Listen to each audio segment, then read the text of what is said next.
لله رب العالمين والصلاة والسلام على سيد المرسلين وعلى آله وأصحابه أجمعين. أعوذ بالله من الشيطان الرجيم. بسم الله الرحمن الرحيم. أولم يروا أنا خلقنا لهم مما عملت أيدينا أنعاما فهم لها مالكون وذللناها لهم فمنها ركوبهم ومنها يأكلون ولهم فيها منافع ومشارب أفلا يشكرون واتخذوا من دون الله آلهة لعلهم ينصرون لا يستطيعون نصرهم وهم لهم جند محضرون فلا يحزنك قولهم إنا نعلم ما يسرون وما يعلنون. صدق الله العظيم. معزز سامعین کرام اور پردہ نشین خواتین، ان آیات کریمہ میں اللہ تبارک و تعالیٰ نے اپنی قدرت کاملہ کا ذکر فرمایا ہے اور فرمایا کہ اولم یرو، کیا یہ لوگ نہیں دیکھتے کہ انا خلقنا لهم مما عملت ایدینا، کہ ہم نے ان کے لیے پیدا کیے جن کو ہمارے ہاتھوں نے بنایا ہے، یعنی ہم نے ان کے لیے ایسی چیزیں پیدا کی ہے کہ جن کے پیدا کرنے میں انسانوں کا کوئی دخل نہیں ہے، یعنی ان کا کوئی لینا دینا نہیں ہے. ہم نے اس کو اپنی قدرت کاملہ سے پیدا فرمایا ہے. قرآن کریم کا جو لفظ ہے ایدینا، یہ ہمارے ہاتھوں سے بنا. اگر دست قدرت مراد دیا جائے، یعنی اللہ کا ہاتھ مراد دیا جائے، تو ہمارے ہاتھ کی طرح نہیں، بس اللہ تبارک و تعالیٰ کا ہاتھ ایسا ہے جیسے اس کے شان کے مطابق. قرآن کریم میں ایک جگہ پر ہے بَيَدَاهُ مَبْسُوطَتَانِ، کہ اس کے دونوں ہاتھ کھلے ہوئے. اور حدیبیہ کے موقع پر جب صحابہ کرام رضوان اللہ تعالیٰ علیہم اجمعین نے نبی کریم صلی اللہ علیہ وسلم کے ہاتھ پر بیعت فرمائی، تو قرآن کریم نے فرمایا ید اللہ فوق ایدیہم، کہ ان کے ہاتھوں پر اللہ کا ہاتھ کیا ہے؟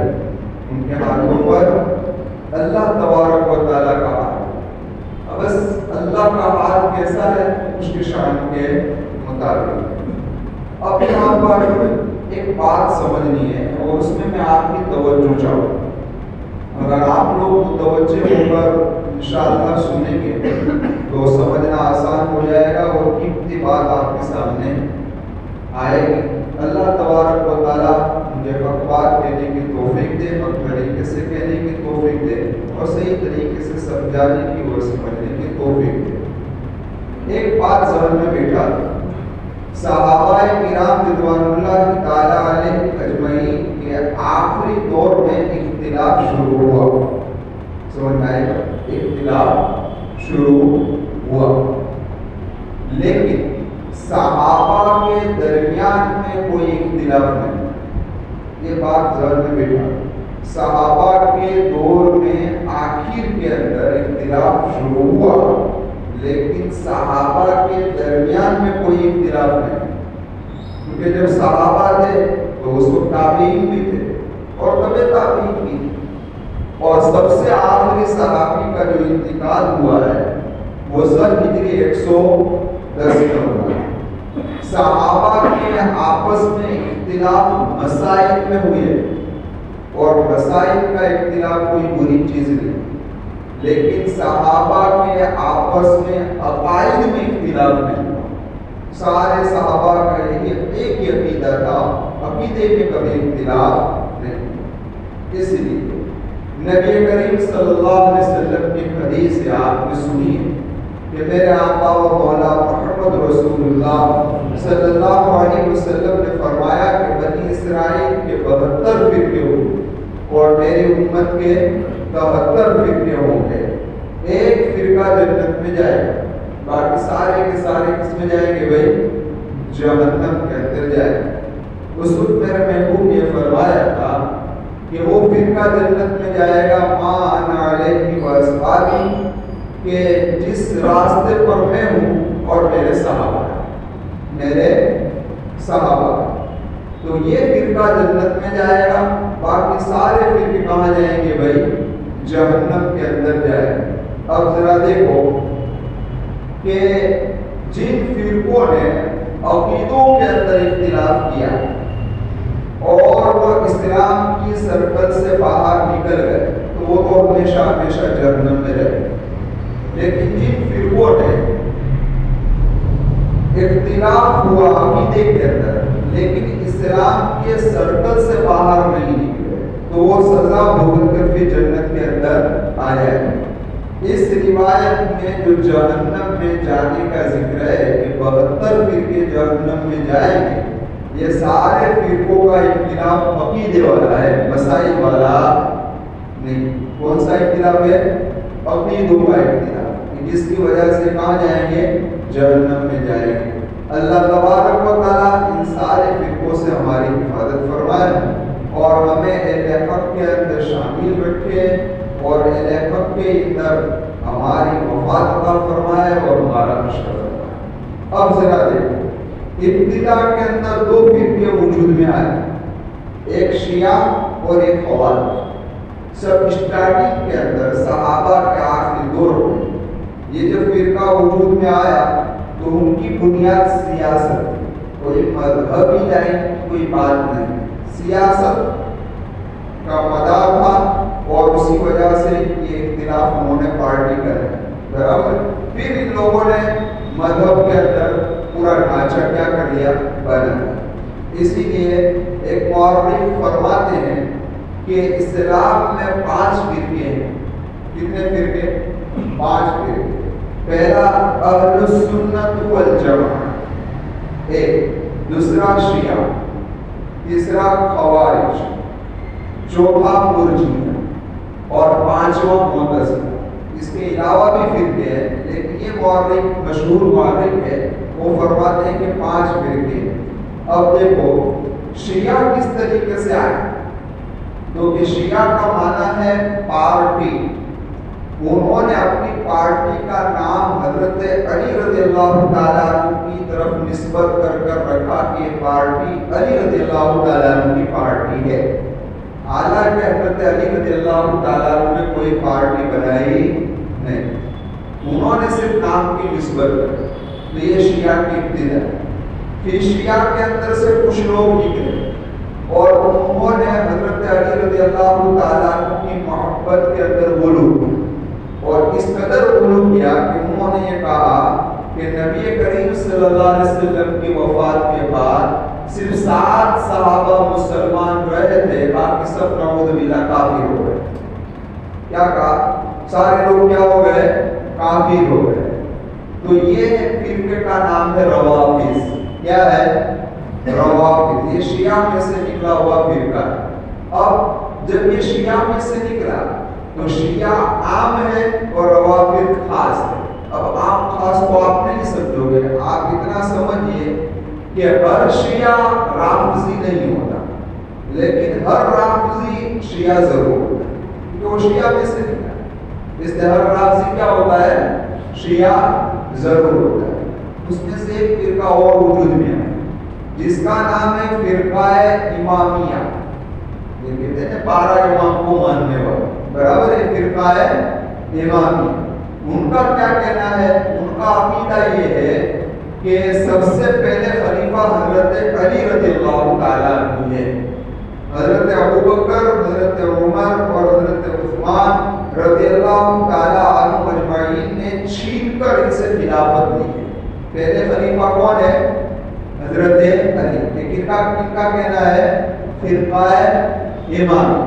اہل السنہ والجماعت یہ کہتی ہے کہ سب سے پہلے خلیفہ کون ہے؟ حضرت ابوبکر، دوسرے حضرت عمر، تیسرے حضرت عثمان اور چوتھے حضرت علی رضوان اللہ تعالیٰ علیہ مجمعین. ایک بات.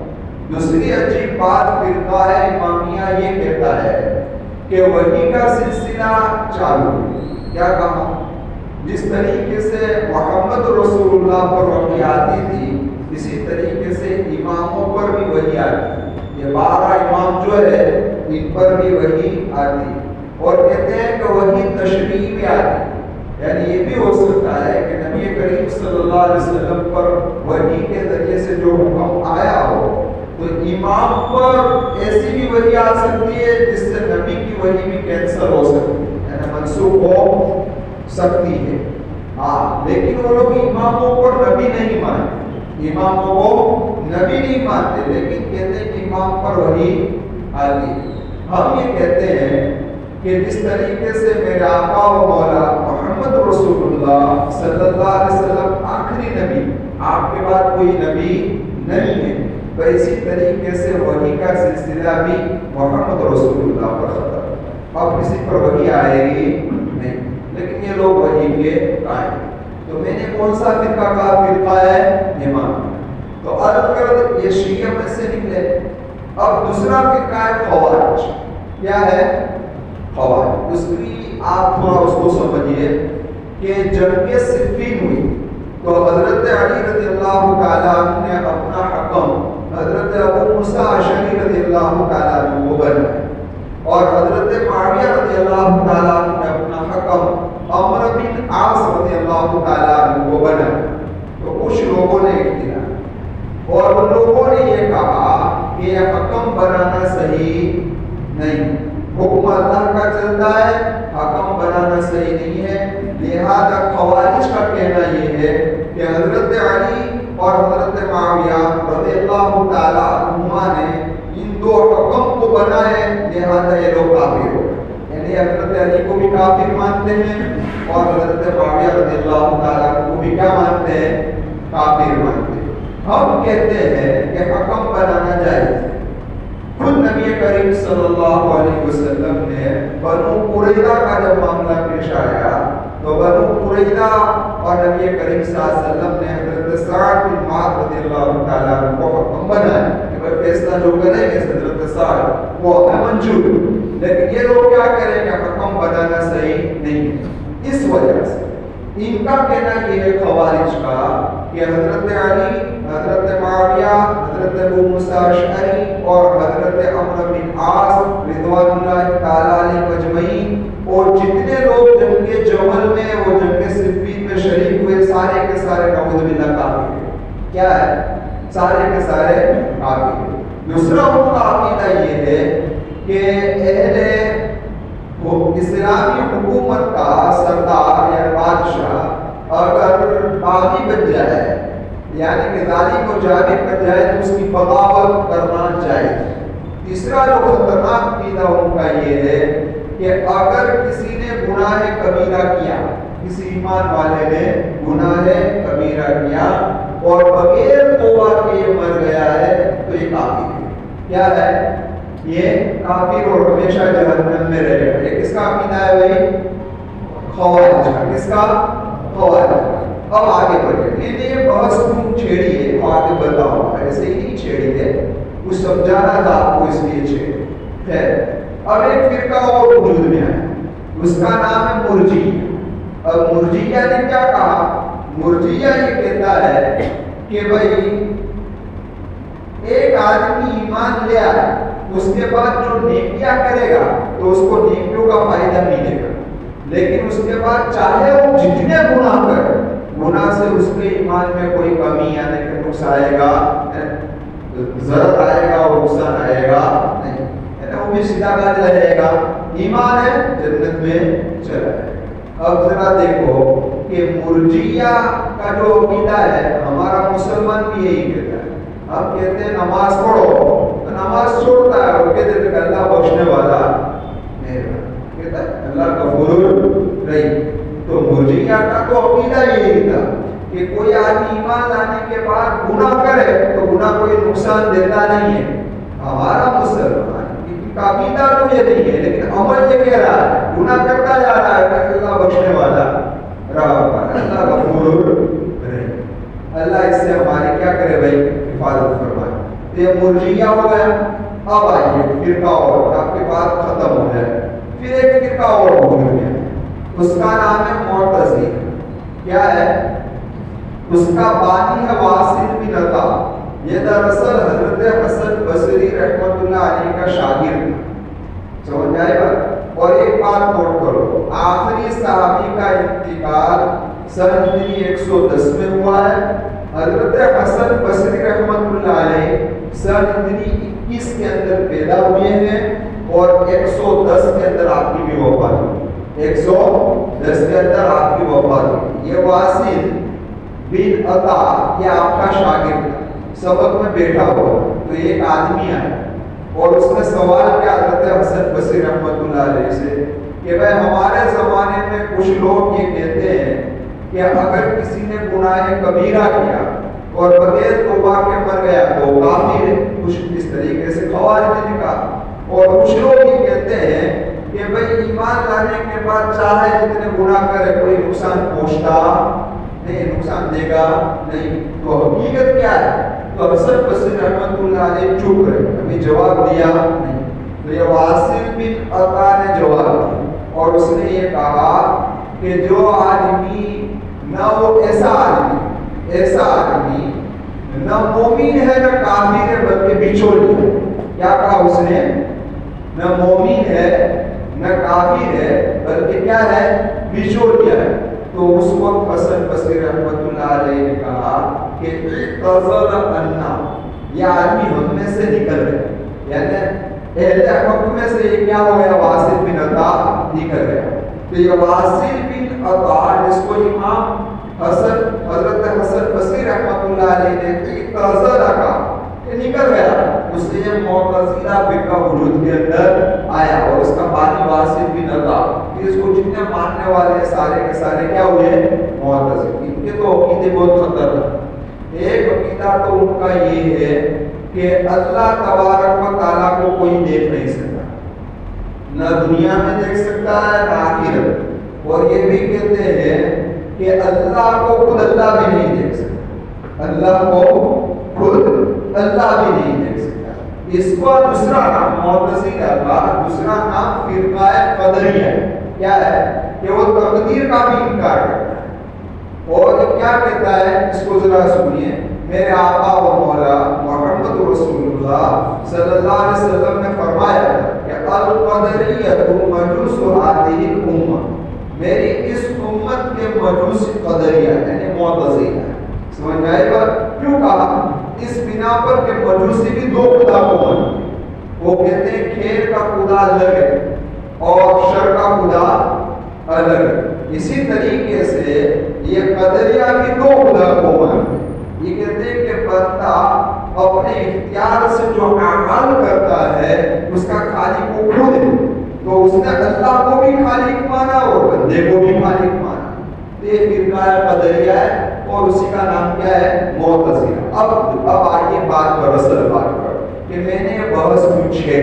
قرآن کریم کی اس آیت کریمہ کے اندر آیا ہے مما عملت ایدینا, کہ جن کو ہمارے ہاتھوں نے بنایا.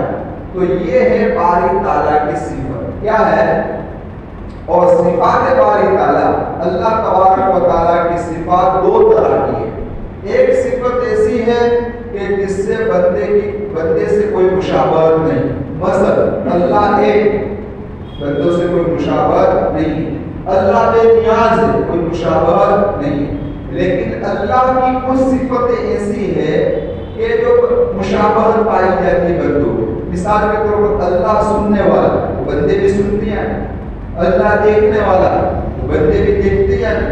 اللہ کا ہاتھ ہے, بندے کا ہاتھ ہے. کہ اللہ کی شاخ یعنی پنڈلی ہے تو بندے کی پنڈلی ہے. اللہ ہر رات کے آخری حصے میں آسمان, پہلے آسمان پر نیچے اترتے ہیں تو بندہ بھی اوپر سے نیچے اترتا ہے. کہ تو یہ صفات اللہ کی ہے, یہ بندے کے اندر بھی پائی جاتی ہے. تو بندے کے ساتھ کیا ہو گئی؟ یہ مشابہت ہو گئی. اب ذرا یہاں پر دیکھو, معتزلہ یہ کہتا ہے کہ اللہ کی صفات کا وہ انکار کرتا ہے. کیا کہتا ہے؟ اللہ کی صفات کا لیکن گول گول طریقے سے اس نے لکھا ہے. لیکن اسی معتزلہ میں سے فرقہ ہے اور اس کا نام ہے معطلہ.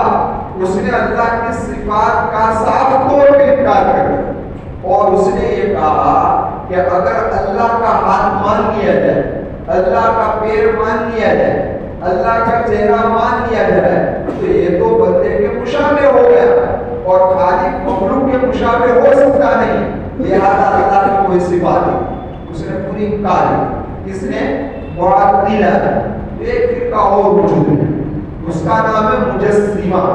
اس نے یہ کہا کہ اس طریقے سے بندے کے ہاتھ ایسا اللہ کا بھی ہاتھ, بندے کا چہرہ ایسا اللہ کا بھی چہرہ, بندے کی پنڈلی ایسے اللہ کی بھی پنڈلی ہے. سمجھ آئے گا؟ اور اس نے بندے کے جسم جیسا اللہ کا جسم مانا, اس لیے اس فرقے کا نام ہوا مجسمہ.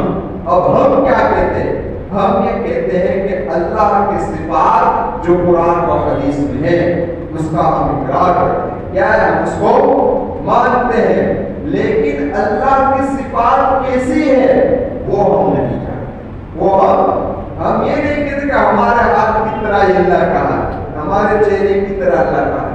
بس اللہ کا ہاتھ ہے اسے ہم مانتے ہیں, اللہ کا چہرہ ہے اسے ہم مانتے ہیں, لیکن یہ اللہ کی شان کے مطابق, اس کے مطابق ہے, اللہ کی شان کے مطابق ہے. تو یہاں جو قرآن کریم نے کہا ہے مما عملت ایدینا, تو اگر دستر قدرت مان لیا جائے کہ اللہ نے اپنے ہاتھوں سے بنایا ہے تو بس اللہ کا ہاتھ ایسا جو اس کی شان کے لائق. اب دیکھو اب قرآن کی تفسیر کی طرف آتے ہیں. اب اللہ نے اپنے دستر قدرت سے کیا بنایا؟ تو فرمایا انعام, کیا بنایا؟ چوپائے بنائے, مویشی جانور بنائے.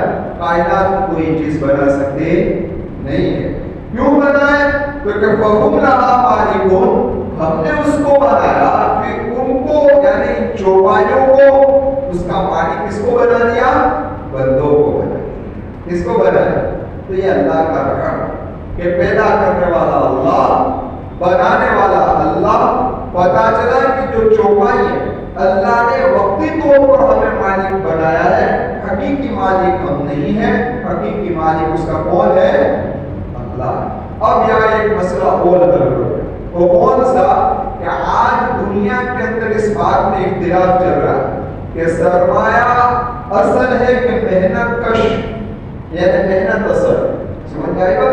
تو جو لوگ سرمایہ دارانہ ذہنیت رکھتے ہیں ان کا کہنا یہ کہ سرمایہ دولت اصل ہے, دولت ہوگی تو محنت کا کام آئے گا ورنہ آئے گا نہیں. جو لوگ محنت کش ہے وہ یہ کہہ رہے ہیں کہ محنت اصل ہے, محنت ہوگی تو سرمایہ وجود میں آئے گا, تو پیسے آئیں گے ورنہ آئیں گے نہیں. تو یہ دونوں کی آپس میں کیا چل رہی ہے؟ لڑائی. قرآن کریم نے یہاں فیصلہ کر دیا کہ نہ سرمایہ اصل ہے نہ محنت اصل ہے, ہر چیز کو پیدا کرنے والا اللہ ہے, ہر چیز کا خالق کون ہے بھائی؟ اللہ. اب قرآن کیا کہہ رہا ہے؟ وَهُمْ لَهَا مَالِكُونَ, ہم نے تمہیں ان چوپائیوں کا وقتی طور پر مالک بنایا ہے. پھر کیا کہا اللہ نے کہ وَذَلَّلْنَا لَهُمْ, ہم نے ان چوپائیوں کو ان کے تابع کر دیا. اب ذرا اندازہ لگاؤ کہ ایک چھوٹا سا بچہ اتنے بڑے ہاتھی پر بیٹھ کر ہاتھی کو کنٹرول کر لیتا ہے, یہ تابع کس نے؟ اللہ. یہ بے, یہ اونٹ, اس کو تابع اللہ نے کیا کیونکہ اللہ تبارک و تعالیٰ نے حکم دیا ان چوپائیوں کو کہ تم اشرف المخلوقات کے تابع ہو جاؤ, ورنہ اگر اللہ حکم دے دے کہ ان کی تابع داری نہ کرو تو کوئی ہمارے کنٹرول کے اندر رہے نہیں. تو اللہ تبارک و تعالیٰ اپنی نعمتوں کو شمار کروا رہا ہے. پھر فرمایا فَمِنْهَا رَكُوبُهُ, بعض ان میں سے ایسے کہ یہ لوگ کیا ہوتے ہیں؟ سوار ہوتے ہیں. کوئی اونٹ پر سوار ہوتا ہے, کوئی گھوڑے پر, کوئی خچر پر, کوئی گدھے پر سوار ہو رہا ہے کہ نہیں ہو رہا ہے. اب دیکھو قرآن کریم میں ایک جگہ پر ہے کہ وَالْخَيْلَ وَالْبِغَالَ وَالْحَمِيرَ لِتَرْكَبُوهَا وَزِينَةً, سورہ نحل کے اندر ہے کہ ہم نے خیل مانا ہوتا ہے گھوڑا, بیغال مانا خچر اور حمار مانا کیا ہے؟ گدھا. کہ ہم نے اس لیے ان کو بنائے ہیں کہ تاکہ تم اس پر سوار. کیا ہو گئی؟ تم اس پر سوار ہو۔ اب دیکھو گھوڑے پر سوار ہونا تو سب جانتے ہیں، خچر پر سوار ہونا بھی سننا کیا ہے؟ میرے آقا و مولا محمد رسول اللہ صلی اللہ علیہ وسلم خچر پر بھی سوار ہوئے، آپ کو ہدیے میں خچر پیش کیا گیا، آپ نے خچر کو قبول بھی فرمایا، خچر کو قبول بھی فرمایا۔ ہاں، حضرت علی رضی اللہ تعالیٰ عنہ کی وہ روایت کہ جس میں میرے آقا نے یہ فرمایا کہ خچر پیدا نہ کرو، آپ نے اس کی علت یہ بیان فرمائی انما یفعل ذلک الذین لا یعلمون، کہ یہ کام وہ لوگ کرتے ہیں جو ناواقف۔ یعنی اللہ کے محبوب کا کہنے کا مقصد یہ تھا کہ ایک آدمی کے پاس اچھی چیز بنانے کی چیز ہو، اس سے پھر ہلکی چیز بنائے تو بیوقوف ہے۔ اور خچر کیوں پیدا ہوتا ہے؟ گدھے اور گھوڑی کے ملنے سے۔ تو جب گھوڑی سے گھوڑا مل سکتا ہے تو پھر خچر کیوں لیتے ہو؟ سمجھ میں آئے گا؟ خچر کیوں لیتے ہو؟ اس لیے اللہ کے محبوب صلی اللہ علیہ وسلم نے منع فرمایا تھا ہے، لیکن خچر پر بھی اللہ کے محبوب صلی اللہ علیہ وسلم سوار ہوئے۔ اب آئے گدھے پر، گدھے پر سوار ہونا بھی سنت ہے۔ اللہ کے محبوب صلی اللہ علیہ وسلم گدھے پر بھی سوار ہوئے، لیکن یہ بات جب ہمارے سامنے پیش کی جاتی ہے تو ہمیں سمجھ میں آتی نہیں ہے۔ گدھے پہ کوئی سوار ہوا، پہلے لوگ رمضان میں پکڑتے تھے گدھے اور پھر پوچھڑی میں ڈبہ والا اور پھر بگاتے، سوار تو نہیں ہوتے تھے لیکن بگاتے تھے، پھر اس کے پیچھے بھاگتے۔ اب یہ سب بند ہو گیا، اللہ کا شکر ہے۔ تو میں یہ کر رہا تھا کہ گدھے پر سوار ہونا بھی کیا ہے؟ سنت ہے۔ اب یاد رکھو، یہ گدھے ہمارے یہاں کے گدھے گدھے، لیکن عرب کے گدھے گھوڑے سے بھی بہتر ہوتے، سمجھ میں آئے گا؟ خوبصورت ہوتے اور ماشاءاللہ ایسے ہوتے تھے کہ گھوڑا بھی اس کے پیچھے رہ جایا کرتا تھا، بہت تیز رفتار بھی ہوا کرتے تھے۔ اس لیے نبی کریم صلی اللہ علیہ وسلم گدھے پر بھی سوار، کبھی گدھا مل جائے تو اتباع سنت میں سوار ہو جائے گا کہ نبی کریم صلی اللہ علیہ وسلم گدھے پر بھی سوار ہوئے، چلو اس میں کوئی عیب ہے نہیں۔ خیر، اب دیکھو قرآن کریم نے یہاں پر یہ فرمایا کہ والخیل والبغال والحمیر لترکبوها وزینہ، تو ایک ہے جمال اور ایک ہے زینت، دونوں میں فرق ہے۔ جمال کہتے ہیں خوبصورتی، اور زینت کس کو کہا جاتا ہے؟ زینت کہا جاتا ہے کہ جس طریقے سے عورت زیورات پہنتی ہے، کٹلری پہنتی ہے، یہ ہے آرائش اور یہ ہے زینت۔ یہ کیا ہے بھائی؟ زینت۔ تو عورت کے لوگ یہ جو گدھے اور خچر اور گھوڑے جو پالتے تھے وہ زینت کے لیے بھی پالتے، جیسے ہمارے یہاں پر شوق سے لوگ 4 وہیل رکھتے ہیں، 2 وہیل رکھتے ہیں، نہ جانے عجیب و غریب ماڈل لاتے ہیں، کیوں؟ ایک شوق، ایک زینت کے لیے۔ تو عرب کے زمانے میں زینت کے لیے ان جانوروں کو کیا کیا جاتا تھا؟ پالا جاتا تھا۔ اب یہاں ایک مسئلہ سمجھ لو، اس کا سمجھنا ضروری ہے۔ آج میں آپ کی 5 منٹ زیادہ لوں گا وقت سے تاکہ موضوع ختم ہو جائے۔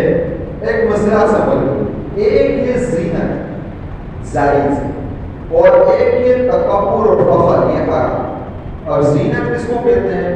آدمی اپنے دل کو خوش کرنے کے لیے، اپنے دل کو خوش کرنے کے لیے اچھا کپڑا پہنتا ہے، زینت اختیار کرتا ہے، بوٹ پہنتا ہے صرف اپنے دل کو خوش کرنے۔ ایک دوسرا کہ جب یہ پہنتا ہے تو اس کو اللہ کی نعمت سمجھتا ہے۔ کیا سمجھتا ہے؟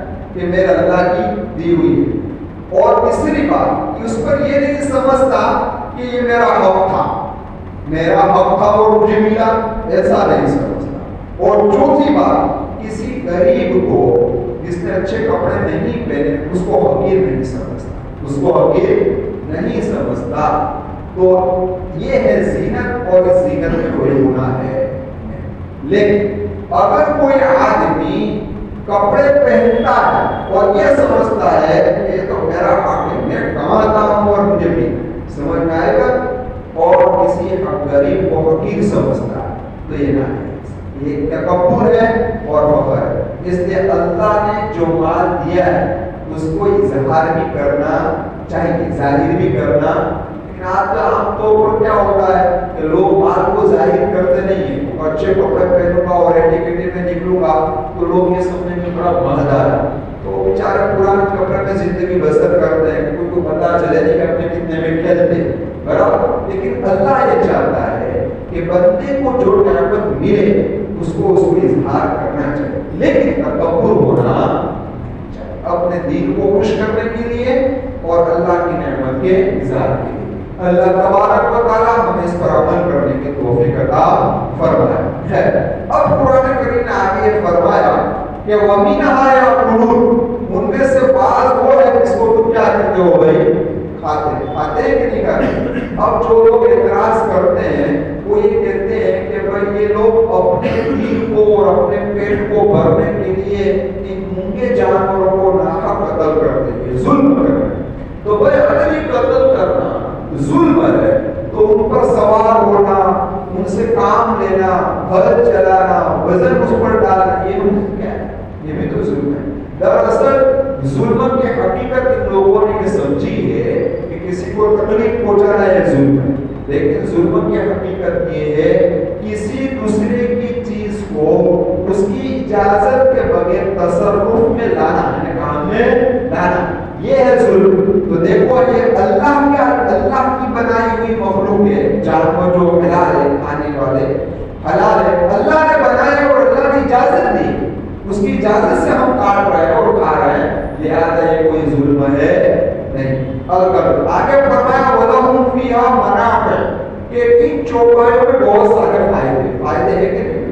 اس سے جوتے بنتے ہیں، کمبل بنتے ہیں، نہ جانے کیا کیا چیز بنتی ہے، اور اس سے اس کے اوپر وزن ڈال کر ایک جگہ سے دوسری جگہ پر سامان کو پہنچایا جاتا ہے. آج اتنا ترقی یافتہ دور ہے لیکن اس کے باوجود بھی دنیا کے اندر ایسی جگہیں موجود ہے کہ جہاں سامان کو ایک جگہ سے دوسری جگہ پر لے جانے کے لیے انہی چوپایوں کی ضرورت پڑتی ہے. گرنار پہ کون جاتا ہے؟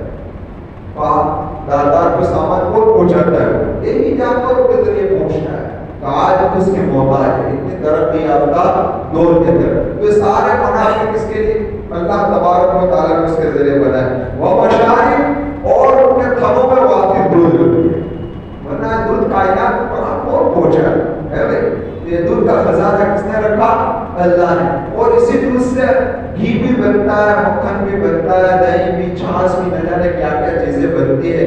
تو اللہ کہتے ہیں کہ یہ خزانہ رکھنے والا کون ہے؟ اللہ. ان ساری چیزوں کو بیان کرنے کے بعد اللہ نے پیارا جملہ کہا فلا یشکرون، کیا پھر بھی یہ لوگ شکر نہیں کرتے؟ کیا کہا؟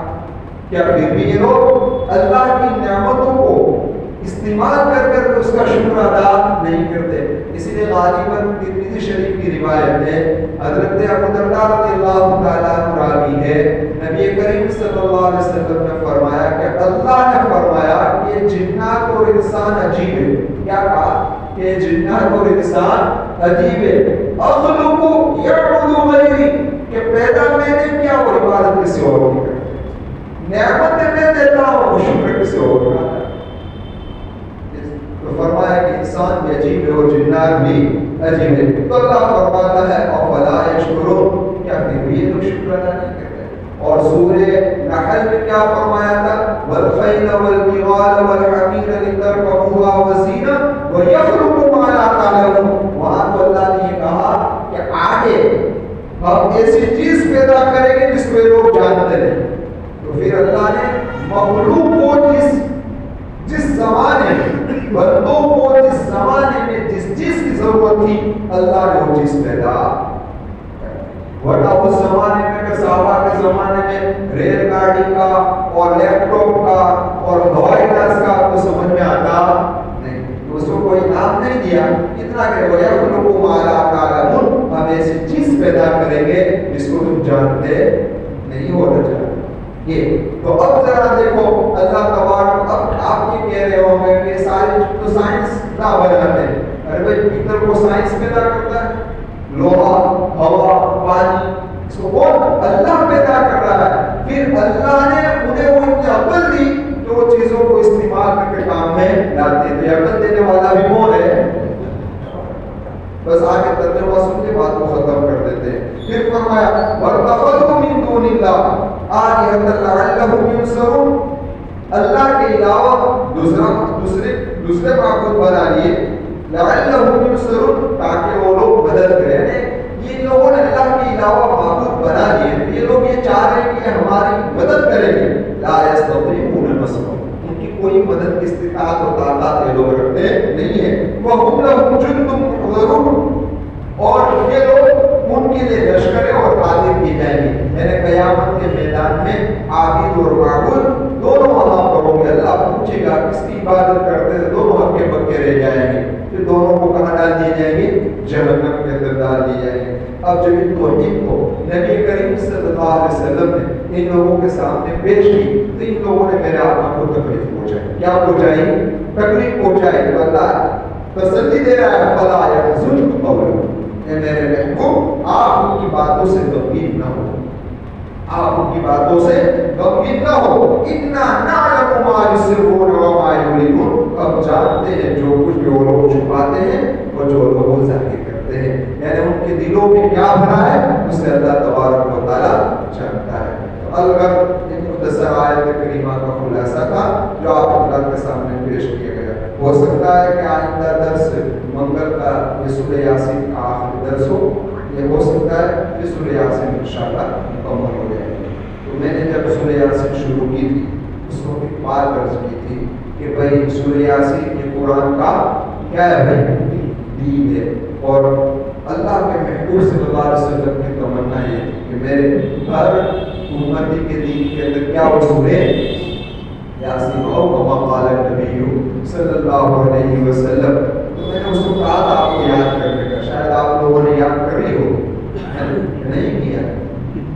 تو میں یہ چاہتا ہوں کہ آئندہ اگر وہ تفسیر بند کر کے وہ سب کی سورہ یاسین سن لے. سنا تو کیا ہوگا، کیا کرو یہ یاد ہوئی یا نہیں؟ دیکھو اگر کوشش کی ہوتی تو کچھ نہ کچھ تو یاد ہو جائے.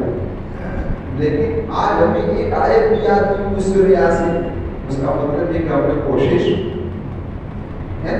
ورنہ آیت 17واں 18واں درس ہے، 17واں 18واں درس ہے، یعنی 5 مہینے کا عرصہ گزرے. 5 مہینے میں سورہ یاسین یاد نہ ہو ایسا بن سکتا ہے؟ محنت کی ہوتی تو بن جاتا. اس لیے میں آپ سے گزارش کرتا ہوں کچھ نہ کچھ یاد کر لیا کرو. اللہ تبارک و تعالیٰ انشاءاللہ یاد کر دیں گے. آمین. وآخر دعوانا ان الحمد للہ رب العالمین. سبحان اللہ ونشهد ان لا اله الا